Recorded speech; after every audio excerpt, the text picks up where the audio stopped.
The Tower of Babel. The building of the Tower of Babel was the work of pride. The builders aimed at constructing something according to their own ideas, and thus resist the guidance of God. When the children of Noah had become very numerous, the proudest and most experienced among them met to resolve upon the execution of some work so great and so strong as to be the wonder of all ages to come, and cause the builders to be spoken of as the most skillful, the most powerful of men. They thought not of God, they sought only their own glory. Had it been otherwise, as I was distinctly told, God would have allowed their undertaking to succeed. The children of Shem took no active part in the work. They dwelt in a level country where palm trees and similar choice fruit grow. They were, however, obliged to contribute something toward the building, for they did not dwell so far distant at that period as they did later. The descendants of Ham and Japheth alone were engaged in the work, and because the Semites refused to join them, they called them a stupid race. The Semites were less numerous than the children of Ham and Japheth, and among them the family of Heber and the ancestors of Abraham studiously refrained from encouraging the enterprise. Upon Heber, who, as we have said, took no part in the work, God cast his eyes, and amid the general disorder and corruption, he set him and his posterity apart as a holy nation. God gave him also a new and holy language possessed by no other nation, that thereby his race should be cut off from communication with all others. This language was the pure Hebrew, or Chaldaic. The first tongue, the mother tongue, spoken by Adam, Shem, and Noah, was different, and it is now extant only in isolated dialects.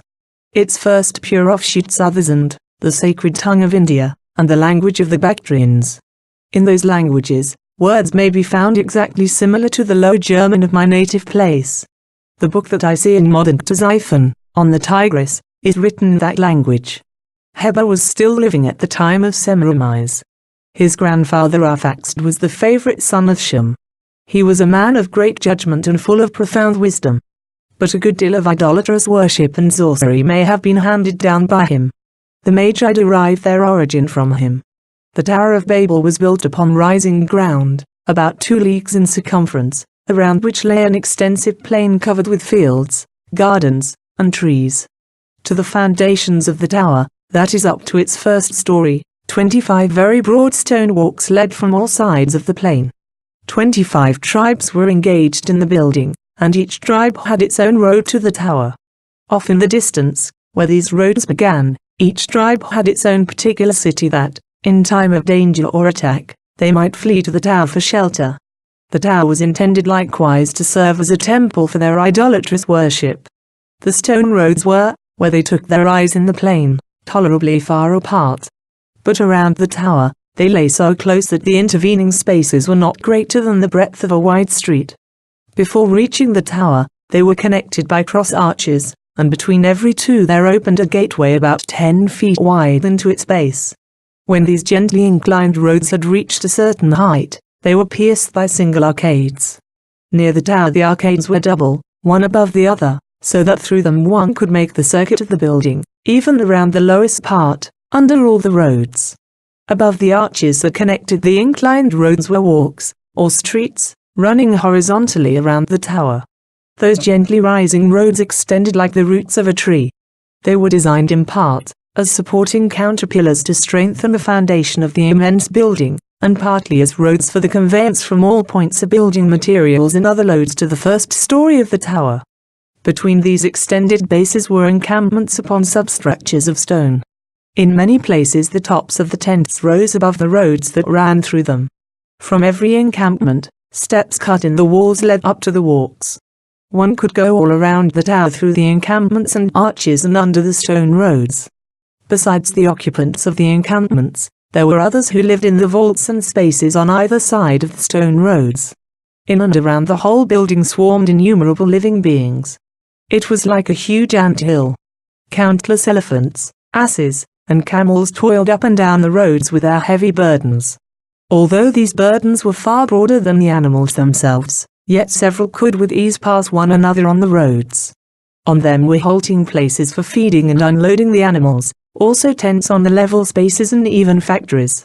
I saw animals without a guide bearing their burdens up and down. The gateways in the basement of the tower led into a labyrinth of halls, passages, and chambers. From this lower part of the tower, one could mount by steps cut out on all sides. A spiral walk wound from the first story around the exterior of the polygonal building. The interior at this point consisted of cellars, immense and secure, covered chambers and passages. The building was begun on all sides at once. All tended to one central point where at first stood a large encampment. They used tiles, also immense hewed stones, which they hauled to the site. The surface of the walks was quite white, and it glistened in the sun. At a distance, the sight it presented was wonderful. The tower was planned most skillfully. I was told that it would have been finished and would now be standing as a magnificent monument of human skill, had it been erected to the honor of God. But the builders thought not of God. Their work was the offspring of presumption. The names of those that had contributed to the grandeur and magnificence of the building were inscribed with words of praise in the vaults and on the pillars. In the former by means of different colored stones, and on the latter in large characters. There were no kings, but only the heads of the different families, and they ruled according to common counsel. The stones employed in the building were skillfully wrought. They fitted into one another, held one another together. There were no raised figures on the building, but many parts of it were inlaid with colored stones and, here and there, were figures hewn in niches. Canals and cisterns were constructed for water supplies. All lent a helping hand, even the women trod the clay with their feet. The men worked with breast and arms bare, the most distinguished wearing a little cap with a button. Even in very early times, women kept the head covered. The building so increased in bulk and height that, on account of the shade it cast, it was quite cold on one side, while on the other the reflection of the sun's rays made it very hot. For 30 years, the work went on. They were at the second story. They had already encircled and walled in the interior with tower-like columns, had already recorded their names and races thereon in colored stones when the confusion broke forth. I saw one sent by God, Melchizedek, going around among the leaders and the masters of the building. He called upon them to account for their conduct, and he announced to them the chastisement of God. And now began the confusion. Many who had up to this time worked on peaceably, now boasted their skill and the great services they had rendered in the undertaking. They formed parties, they laid claim to certain privileges. This occasioned contradictions, animosities, and rebellion. There were at first only 2 tribes among the disaffected, and these, it was resolved, should be put down. But soon it was discovered that disunion existed among all. They struggled among themselves, they slew one another, they could no longer make themselves understood by one another, and so at last they separated and scattered over the whole earth. I saw Shem's race going farther southward where later on was Abraham's home. I saw one of Shem's race. He was a good man, but he did not follow his leader. On account of his wife, he preferred staying among the wicked ones of Babel. He became the leader of the Semiramis, a race that always held themselves aloof from others. Under the cruel Semiramis, Melchizedek transplanted them to Palestine.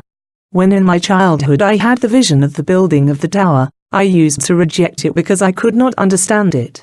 I had, of course, seen nothing like it, no buildings but our farmhouses whence the cows go out by the chimney, that is, where the door serves as an egress for the smoke, as well as for the cows.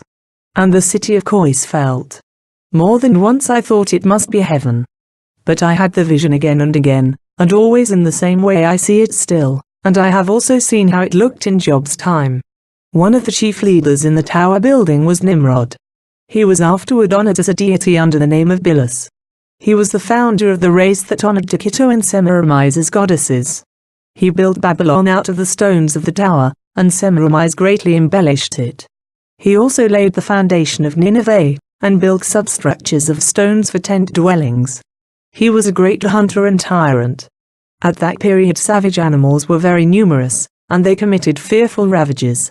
The hunting expeditions fitted out against them were as grand as military expeditions. They who slew these wild animals were honored as gods. Nimrod also drove men together and subdued them. He practiced idolatry, he was full of cruelty and witchcraft, and he had many descendants. He lived to be about 270 years old. He was of sallow complexion, and from early youth he had led a wild life. He was an instrument of Satan and very much given to star worship. Of the numerous figures and pictures that he traced in the planets and constellations, and according to which he prophesied concerning the different nations and countries, he sought to reproduce representations, which he set up as gods. The Egyptians owe their sphinx to him, as also their many-armed and many-headed idols. For 70 years, Nimrod busied himself with the histories of these idols, with ceremonial details relative to their worship and the sacrifices to be offered them, also with the forming of the pagan priesthood. By his diabolical wisdom and power, he had subjected the races that he led to the building of the tower. When the confusion of tongues arose, many of those tribes broke away from him, and the wildest of them followed Mizraim into Egypt. Nimrod built Babylon, subjected the country around, and laid the foundation of the Babylonian Empire. Among his numerous children were Ninus and Agitto. The last mentioned was honored as a goddess,